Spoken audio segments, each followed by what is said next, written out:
ಎಲ್ಲಿಂದ ಬಂದ್ರಿ sir? Sir ನಾಗಮಂಗಲಿಂದ ಬಂದಿದೆ ಸರ್. ನಾಗಮಂಗಲ. ಹಾಂ ಸರ್, ಟಿ ಬಿ ಬಡಾವಣೆ. ಟಿ.ಪಿ. ಬಡಾವಣೆ. ಹಾಂ ಸರ್. ಮಗಳು, ಅಳಿಯ, ಹಳೆ ಮಕ್ಕಳು ಸರ್. ಅಳಿಯ, ಮಗಳು, ಮೊಮ್ಮಗ. So full family trip. ಹಾಂ ಸರ್. ಓಕೆ.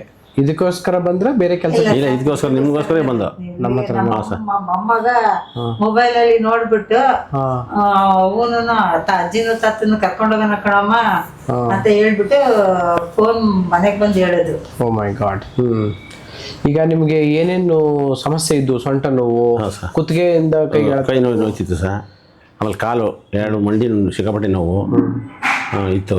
ಬೆಳಗ್ಗೆಯಿಂದ ಚಿಕಿತ್ಸೆ ಮಾಡಿದ್ಮೇಲೆ ಸ್ವಲ್ಪ 3/4% 80% ಕಡಿಮೆ ಆಗಿದೆ ಸರ್. ಕಡಿಮೆ ಆಗಿದೆ. ಹೌದು ಸರ್.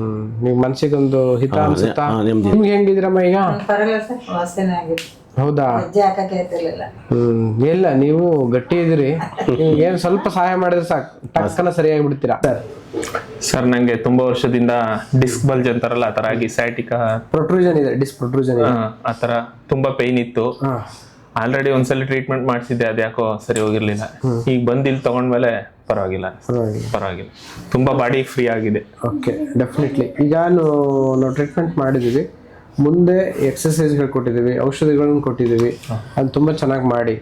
ಮುಂದೆ ಇನ್ನೂ ನಿಮ್ಗೇನಾದರೂ ನೋವು ಕಾಣಿಸ್ಕೊಂಡ್ರೆ ಇಲ್ಲೇ ಒಂದು 10 ದಿನನೋ ಅಥವಾ ಒಂದು ಸ್ವಲ್ಪ ದಿನದವರೆಗೂ ಅಡ್ಮಿಷನ್ ಮಾಡ್ಕೊಂಡು ಏನು ಬೆಸ್ಟ್ ಮಾಡ್ಬೋದು ಈಗ ಇರೋ ಪರಿಸ್ಥಿತಿಗೆ, ಡೆಫಿನೆಟ್ಲಿ ಚೆನ್ನಾಗಿ ಮಾಡ್ಕೊಳ್ಳೋಣ.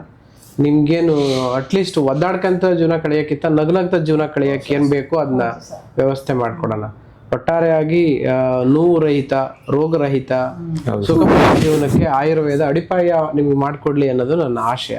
ಎಲ್ಲದಕ್ಕಿಂತ ಹೆಚ್ಚಾಗಿ ಔಷಧಿ, ಅದೇ ಈ ಯಾವುದು ಇಂಗ್ಲಿಷ್ ಮೆಡಿಸಿನ್ ಮುಕ್ತವಾಗಿರ್ಬೇಕು.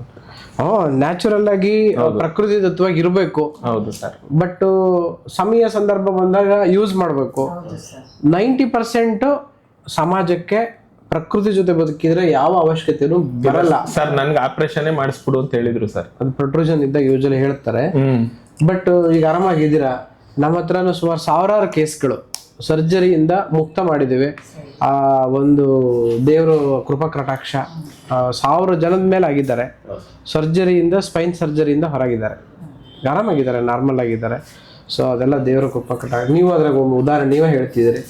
ಸೊ ಹಾಗಾಗಿ ನ್ಯಾಚುರಲ್ ಆಗಿ ಪ್ರಕೃತಿ ದತ್ತವಾಗಿ ನಾವು ಬದುಕಿದ್ರೆ 90% ಆಹಾರ, ಆಯುರ್ವೇದ, ಯೋಗ, ನಮ್ಮ ಮನಸ್ಸಿನ ನೆಮ್ಮದಿ ಇಷ್ಟಿಟ್ಕೊಂಡ್ರೆ ಆರಾಮಾಗಿರ್ಬೋದು. ಇವನ್ ತಪ್ಪಿದ್ರೆ ಬಟ್ ಕೆಲವೊಂದು ಎಮರ್ಜೆನ್ಸಿ ಔಷಧಿಗಳು ಬೇಕತ್ತೆ, ಅಲ್ಲಿ ಬಳಸೋಣ. ಬಟ್ ಒಂದು 10%, 90% ಇದನ್ನ ನಾವು ನಂಬ್ಕೊಂಡಿದ್ರೆ ದುಡ್ಡು ಕಡಿಮೆ, ನೆಮ್ಮದಿ ಜೀವನ, ಆರೋಗ್ಯಯುತ ಜೀವನ, ಜೊತೆಗೆ ಇರಷ್ಟು ದಿನ ಒಂದು ಖುಷಿಯಾಗಿ ಬದುಕಕ್ಕೆ ಒಂದು ದಾರಿ ಕೊಡುತ್ತೆ. ಸೊ ಹಾಗಾಗಿ ನಾವೇನು ಹೇಳ್ಕೊಟ್ಟಿದ್ದೀವಿ ಅದನ್ನೆಲ್ಲ ಫಾಲೋ ಮಾಡಿ ಡೆಫಿನೆಟ್ಲಿ ಚೆನ್ನಾಗಿರ್ತೀರಾ. I think you will be all right. ಆ ಧನ್ವಂತರಿ ಆಶೀರ್ವಾದ ಇದ್ದಕ್ಕೆ ಅಲ್ಲಿಂದ ಇಲ್ಲಿವರೆಗೆ ಬಂದಿರೋದು. ಸೊ ಆಶೀರ್ವಾದ ನಿಮ್ಗಾಗುತ್ತೆ, ಆರೋಗ್ಯವಾಗಿರ್ತೀರಿ ಅನ್ನೋದನ್ನ ಅಭಯ ಕೊಡ್ತೀನಿ. ತುಂಬಾ ಧನ್ಯವಾದ.